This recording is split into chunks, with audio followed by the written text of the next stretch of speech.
Do current market changes affect your business? And is there a silver lining? Stay tuned.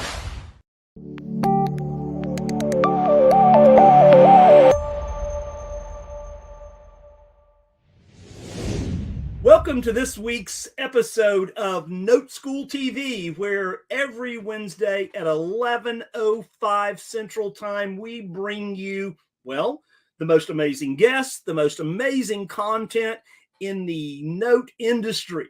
So thanks for being with us again today. And this, folks, is, it's crowd favorite because it is time for our monthly market update. And today, it's interesting, right? So, three things. Number one, make sure and like the episode today. Make sure and hit that bell notification. Yep, so that you'll know when we're getting ready to go live every Wednesday at 11:05 Central. And also make sure, and if you haven't done so, make sure and subscribe to our Note School channel, where you can go back in and find all of the amazing episodes, for the past 2 years now. Also, please make sure and continue to send in your comments and your questions.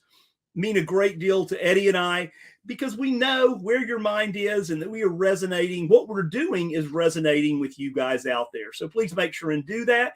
And also, please make sure and share Note School TV and these episodes with your friends. If you have a list of folks you want to send this to, feel free to do so. You certainly have Mr. Speed's permission to do that, and we would appreciate it as well. And also, if you would like more information about what we do at Note School, simply go to noteschool.com/TV. So before I bring on Eddie, I just have one thing I want to say, and I'm going to brag on our chief visionary officer just a little bit before I bring him on. You know, I feel very honored that he entrusts me to, for us to do this show each week. And Eddie holds what we do to the highest degree of professionalism. And by that, what I mean is that, we get on just like, a big news anchor group. We get on, we take hundreds of different articles, and it seems like these days, literally thousands of different articles because of all that's going on in the industry. We take those, we narrow those down, and then Eddie and I get on a call, and we say, okay, Joe. He says, what's great about what's going on with this one? And what are the talking points with this one? No, that doesn't resonate. That's not the message, right? And I admire that he has that ability to go in and pull out what's really going on in the industry. So I just wanted to brag about him before he comes on, because I knew he would kind of go, old Joe, So let's bring on Mr. W. Eddie Speed. Good morning. Hey, man. I heard you. I know you did. I knew that you would go, old Joe. It is a team effort. We have people from all over the world sending us stuff, and then we have to go in and we pare that down, and then you do the final pare down because you're our executive producer.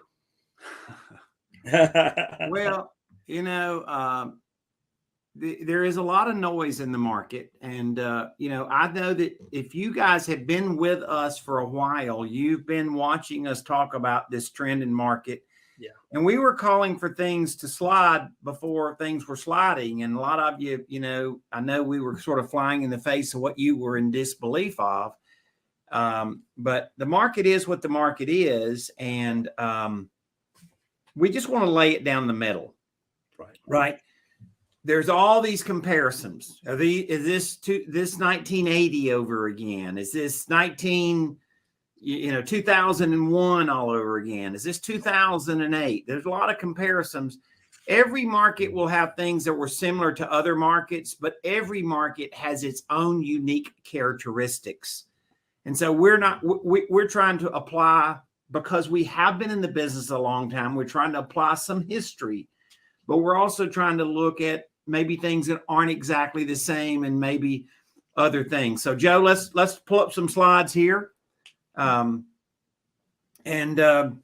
I'm gonna let you take a lead on this, and I'll kind of work the commentary side. And I got my pencil I can draw on there too, right?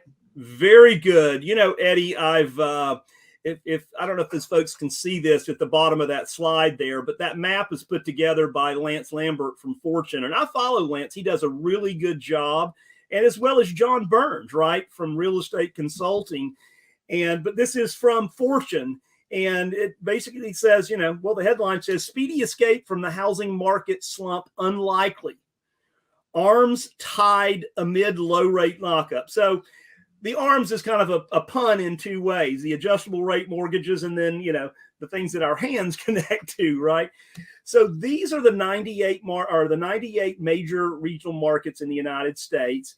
And if you guys want, you can go. This is actually a great map that if you want to go to Fortune and pull this up, and you can click on these different markets. But we can see the darker of the burgundy.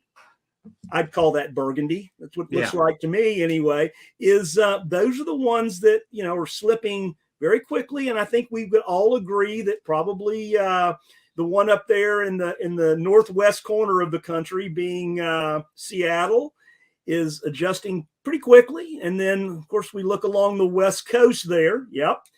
And that's probably, Eddie, is that Dallas right there down below that as well? This is Dallas right here. Yeah. Yeah, that's right. Yep. And then we've got Phoenix, obviously, and Denver. And, but, you know, we're seeing there on the East Coast, it doesn't seem to be as severe. But the markets where you saw the most increase is the markets where you're going to see the most decrease. Of course, down in Florida, you've got two different markets there. One is Miami-Dade, and the other up is the Tampa area. And so, yeah, it's it's a thing, and a lot of the analysts are saying, or a lot of the talking heads are basically saying, well, you know, people can go in and jump in and get an ARM, adjustable rate mortgage. But Eddie, there is a challenge to that, isn't there? Well, there's two things about it, and we've got a lot of information. I think this chart is really good. This is Phoenix here. I'm circling right now. Right. This is Denver. That is a market that is now in the implode mode. Yep. Here's Houston. Yep. So understand that what we're seeing out west is coming this way, right? And ARMs are not going to be the rescue they were. In fact, about 10% of the originations, about 10% is ARMs. Two reasons for that. One reason is because of Dodd-Frank. Even though you're getting a lower rate, you have to qualify for the higher rate. Exactly. So to drop your rates down a couple of percent, you can't just stay just inside that debt to income ratio. You're going to qualify for a higher rate. And then people are looking at a 1-year ARM and people are going, should I really do that or not? And by the way, you know, everybody's got a hot sports opinion about rates. I think we're fairly connected with people that really have very, very good analytics from consulting firms about rates. In other words, I don't go to Facebook to go figure out what rates are going to do, so to speak. And I would say that this rate situation is not short-lived. So I think for those reasons, ARM aren't taking that big of a thing. Joe, pretty significant numbers here when you look at, housing and how many houses are getting sold and what the prediction is coming into the end of this year. Yeah, this is hot off the presses. Eddie, I mean, it hasn't been lower since, well, I mean, what is that, May of 2020, which is really when we saw that huge drop, because that's when the world kind of shut down, right? The pandemic starts in March, and then it takes a little while, and then it just kind of falls off a cliff. And National Association of Realtors basically says there's what it is.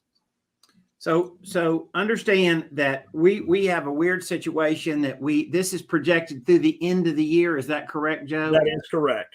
Okay, so this was the end of the year last year, and they were about 6.5 million houses, and we're down. So just basically, there's less houses selling, and for the obvious reasons, right? And then, Joe, this is another thing, because these are pending sales. We just showed you historical. Now we're looking at pending sales, and they're down 32%. Mm-hmm. And that's going to be this indicator right here. And so it ain't looking great.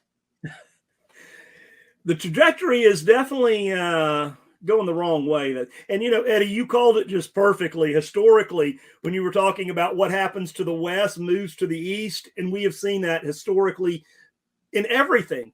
Starts on the West Coast and moves this way. And so, yeah, that's what we're seeing. Okay, Joe, let's talk about this. Well, Eddie, your friend, I think it's Mr. Warren Buffett, has something to say about this. What is his saying about this? When others are greedy, what is that one? When people are greedy, be scared, and when people are scared, be greedy. And Joe, we talked about this in previous shows. This is called the mortgage industry calls it a fractured closing. I think in the house flipping world, they call it a busted closing. Right. And I heard a friend of mine say, very advanced real estate investor. He's a facilitator for a large real estate house flipper mastermind, so to speak. And he said in August that he believed that on good information, there were 75% of the properties that were under contract to be flipped, that they were busted. They were busted closing. Because in other words, they went in a contract, but it didn't close. Right. And basically, Joe, I can tell you right now, from the world I sit in, I get a phone call or a text every other day, and they're all saying this. And that's what this article was talking about. So we're living it because of what we do. But people can't hold their price, and there's just less people to buy. And that's where the rubber meets the road right there. That's exactly right. So very, very important to do that. And so it's kind of interesting because we've been watching this. I mean, like I said, this was in August that one of the facilitators of one of the large real estate masterminds, and by the way, he owns a company. They flip about 500 houses a year. So it's not like he's in the space, believe me. Right. Yeah. And he said, man, what I'm hearing across the country is it's just an ugly number. One of the things that the larger house buyers are doing right now are soliciting wholesalers with busted contracts. That's one of their lead sources. Yeah. So understand it's a big deal. We call that the designated hitter, right, Joe? We do. And I can tell you that just based on that and what you just said, that pile is getting higher. It's not getting lower as far as the number of garbage can leads that are out there. And of course, the reason that, we can help, that Seller Finance just comes to the rescue, right? Right. Okay. So this is the St. Louis Fed, right, Joe? Fred. Yeah, it's St. Louis Fed, and they have some of the best analytics in the industry. And this is just basically saying that the median sales price of existing single family homes, and of course, this is the latest data. And so 391,000 is where at the end of September. And again, you can see that it peaked in June of last year, and look between January of this year and May of this year, right? Not last year, but look at the rise, and then look at the drop there. Yeah, I mean, if you're really looking at these time frames here, you start seeing pretty quickly that it looks like a mountain slope, doesn't it? Yeah. So Eddie, what happened in January? I don't really know what would have happened when it just started. Why did it start dropping off in June, Eddie? Well, I'll tell you right now. When what happened here is this is when the most of the rates really started taking effect. Yep. Right. And as rates were rising, then all of a sudden you started seeing the housing market do what? Mm-hmm. Start falling. Well, and remember, in January, it's affordable payment. It's not amazing math. It's just an affordable payment. So that elephant that's in the middle of the room is the affordability issue. January, the rates were 3%. And then as rates started going up, people kept jumping into the market because they wanted to beat the rate increase. So yeah, for sure. All right.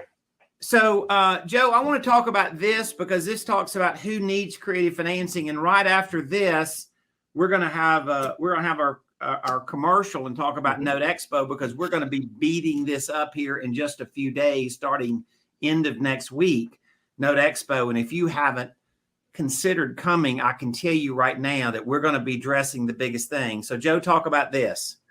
This is a think tank, and that's the Pew Institute. And so the headline reads, amid small mortgage challenges, this is our point here. Some prospective homeowners turn to alternative financing. Basically, I'll bet that when you click on this, I think people are going to be surprised at the numbers of folks that are turning to alternative financing to make a deal, right? To buy a property. And that's So here's the thing: 36 million Americans have used alternative financing, and Joe, that, as the old saying goes, right? You ain't seen nothing yet. Yeah. You know who originally said that, by the way? That was Miss America. That was Mary Ann Mobley. She was from Brandon, Mississippi. I remember the name. Yeah.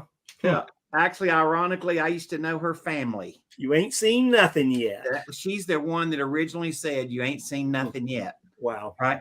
Joe, look at this. That is very telling. And talk about that just a minute. I mean, I have had historically working with Hispanic borrowers in where I live in South Florida has been amazing. Yeah. Seller financing of every race class, right? And seller financing has filled a gap in every race class for sure, including mine, right? Yeah. Yours. Right. But seller financing has always filled a gigantic gap in the Hispanic market. Bob Repass, that runs our operations, managed about a $2 billion portfolio of seller finance notes for about 20 straight years. And so I mentioned to him that we were going to use this piece in the show today. And I said, is this reflective of what you've seen in managing loan portfolios of that size that were all seller finance notes? Right. And his response was, it's an automatic. Right. And so here's what I would say to you. Alternative financing is not going to be just a good idea. It's going to be a necessity.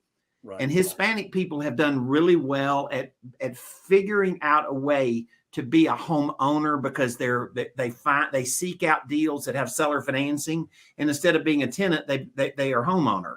And so good for them, and all of them, right? All of them that are affected, and every class or every race of people. But I just think that's really. It's trending that we're figuring out ways to get them into a property, and create seller financing is going to be the answer for a lot of things. Joe, let's go to a commercial. Note Expo. We're going to come back and we're going to have some more industry stats, and we're going to talk about some ways that it can help your business if you know how.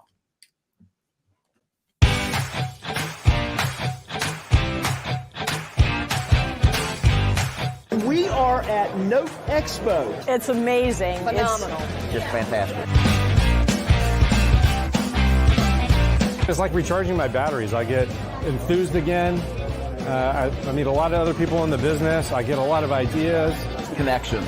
I've made so many friends over the years of high-level investors, high-level business people. You get out here and see people who are doing things on a level you're not there yet. So that inspires me.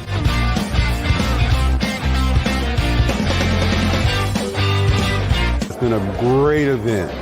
Lots of good people, lots of opportunities to network, lots of education, and the vendors are great. Meeting all the people here, from all over the country wanting to know about notes. And then the networking is just with crazy. all these people has just been stunning. It's like coming home to a family. And there's a lot of smart people here, and everybody's welcome in. It's always good seeing familiar faces. I'm sure it's going to empower me and lead to much better growth. And there really is no other place you can go to figure out what's going on, like in the guts of the industry. We're already registered, so we have put our money down.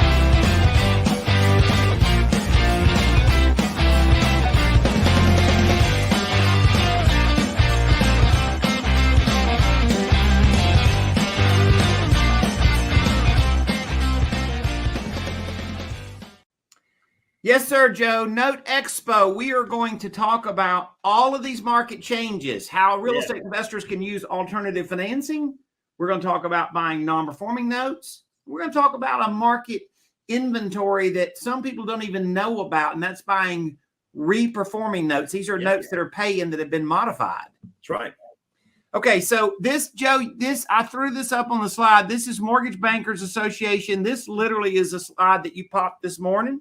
Just a few minutes ago. Yep, absolutely. And so you're looking at mortgage rates here and, 30-year fixed rate, 7.3%. But Joe, that is really not the whole story. Eddie, that would be a small sliver, a small slice of the market, which is available to the best of the best. Less than 20% of people that get a mortgage can get that rate. Correct. And I just thought I would add to the equation. So I wrote these down here, Joe. If you are a 700 to a 719 credit score, your rate is 8.11%. Yeah. If you are a 720 to a 738, your rate is 7.9%. Right. So understand that when you see rates and it says, well, they're still under 7.5, for who? For who? Yeah. And it's not only the credit score, Eddie, it's based on the amount of down payment that you can make. And by the way, these are both 20% down. 20% down and a debt to income ratio that fits into that top tier guideline. Joe, I'm going to say it's a safe statement to say that the average person is going to be between 0.5% and 0.75% higher than the best rate quoted. Yes. The average person, the largest percentage of people getting a mortgage. Right. And so we're just saying this is kind of where it's at. Right. And these are things that people don't know. So Eddie, let me say this before, because you and I were talking earlier today, and you said there are some folks out there that just think that that's just kind of an anomaly. It's just a quick blip in the market. Talk about that for just a second. Well, if you look at any historical variables on inflation and rates, this is not a short-lived deal. So it's not a little blip on the screen where rates shot up and stayed up for 4 months or 5 months and then they go back down. That's not historically what's happened. I don't think any of the experts think that's what's going to happen. I see a lot of people posting in Facebook like that's going to be the case. Like, man, you ain't going to believe how desirable property is going to be when rates dive back down. And I'm like, I think you're being way too optimistic. Right? Joe, the mortgage industry is in quite a turmoil. Yes. Okay. And this is the largest lender in the fix and flip space in the United States. Yep. Right. This is the largest hard money lender in the United States right here. Right. Yep. Talk about what's happened with them. Well, they've just decided, because of the volatility in the market and the everything that's happening is, you can see right there that they're going to stick in the reverse mortgage industry, the commercial mortgage industry, but they are dumping everything to do with residential at this point. I had a very good friend that told me a week and a half ago. He says you can write this one on the wall. Yeah, yeah. And this is a big news. Secondly, Joe, let's talk about this. Yeah. So the IMBs are individual mortgage banks. And so the National Bankers Association met their yearly meeting in Nashville starting on Sunday. And the talk there has been, and some of the big talking heads have said, the individual mortgage banks probably just need to cash in and get out of the business. And one of the guys even said, will the FOMC break the financials of these individual mortgage banks? And the FOMC is obviously the Federal Open Market Committee, which again, Eddie, remember that the Fed meets again next week on the 2nd. Yeah, it's the mortgage banking industry is there is so much blood in the water at this point. And if you're not deeply involved in reading mortgage banker trade magazines and stuff, then it probably is not something that you necessarily are seeing every day. It is what we're seeing every day. And we've been calling this since about June, literally. Yeah. Early June, like, what's this coming? The industry is headed for a really, really, really bad spot. And Eddie, this goes for those non-bank lenders, you know. And so I was reading, didn't make it to the show because I was reading just a little while ago that it's expected in all segments of the mortgage industry, right? The residential mortgage industry, that even with all the layoffs that have been made this year so far, that they're expecting about another 25% drop in layoffs in 2023. Well, we're going to look at the math really quick because we end the show, and it's pretty obvious just why the math is what the math is, right? Right. First of all, it's rates, and then there's two ways that you get production. One of them is you sell more houses. Well, that's a problem. We've already seen that, right? The number of houses sold is way down, and the other is refis. And when we look, you see the refi chart, it's going to jump off the page at you, right? So understand this is how mortgage companies survive, and they're not surviving well. Yeah. So Joe, let's talk about this really quick. Yeah. So Clever Real Estate. It is a St. Louis-based startup. They just had an IPO, darling of Wall, a public offering, and they raised a bunch of capital, almost $1 billion, and now just short after, because of their big thing was 1% fees to sell on their platform, and then the buyers get 0.5% of that back. So it was huge, right?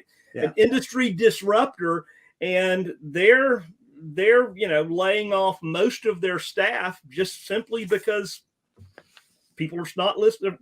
They're not listing their properties. Less properties being sold. Yeah. Joe, this is roll off. So this represents prepayment penalty of loans. These are loans that the loan servicers are reporting. And if you look here, Joe, at where they're at, this is the lowest in 22 years of having loans paid off. If you want to know where the loan origination industry is going, they're either making a loan on a sale of a property, or they're making loans on a refi. That's their production, right? Property sales are down just under 2 million sales from last year, right? And that's really about a third less, right?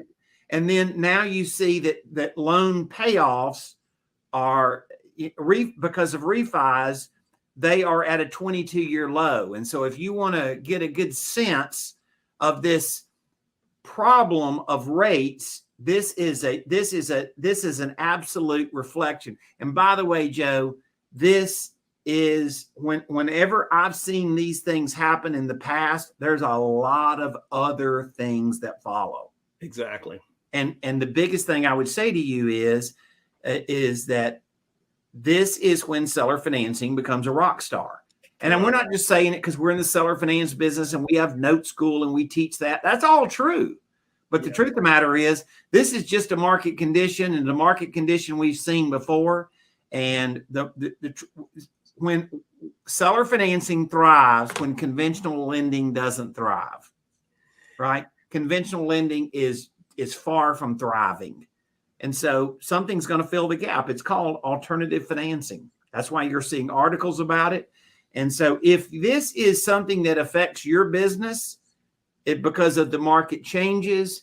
The question is not whether the market's going to continue to change. It's going to continue to change. The question is what you're going to do about it. And that's why we'd like to show you how to do what, Joe? Close more deals, because you know what to do.